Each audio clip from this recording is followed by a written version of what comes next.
प्रशांत जगतापांचं कौतुक करायला पाहिजे, कारण आजच्या काळात अशा प्रकारे तत्वाधारित भूमिका, विचारांवर आधारित भूमिका कुणीही घेत नाही. त्यांनी पक्ष सोडला.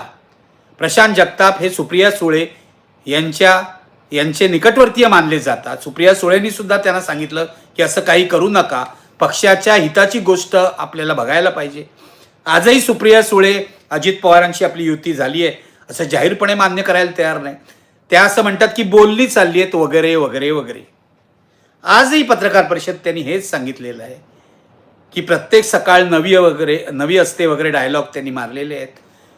नाराज होण्याचा राजकारणात कुणाला हक्क नसतो असंही त्या म्हणाले आहेत वगैरे. खरं तर मुळात अजित पवारांबरोबर जायला सुप्रिया सुळेंचाच विरोध होता. पण मला असं वाटतं सध्याचं एकूण राजकीय वातावरण बघून त्यांनी ही तडजोड मान्य केली असावी. कारण भारतीय जनता पक्षाशी मुकाबला करायचा असेल तर भाजप विरोधी ज्या शक्ती आहेत महाराष्ट्रात त्यांना कधी ना कधी एकत्र यावं लागणारच. मग आज अजित पवार, शरद पवार सगळं विसरून एकत्र आले. दुसऱ्या बाजूला ठाकरे बंधू एकत्र आले सगळं विसरून. उद्धव ठाकरेंचा एक इतिहास आहे, राज ठाकरेंचा इतिहास आहे, शरद पवारांचा इतिहास आहे, अजित पवारांचा इतिहास आहे. हे सगळे एकत्र येऊ शकतात. तर मग आपण अजित पवार आणि शरद पवार पक्षाच्या हितासाठी का एकत्र येऊ शकत नाही असा विचार सुप्रिया सुळेंनी केलेला असेल.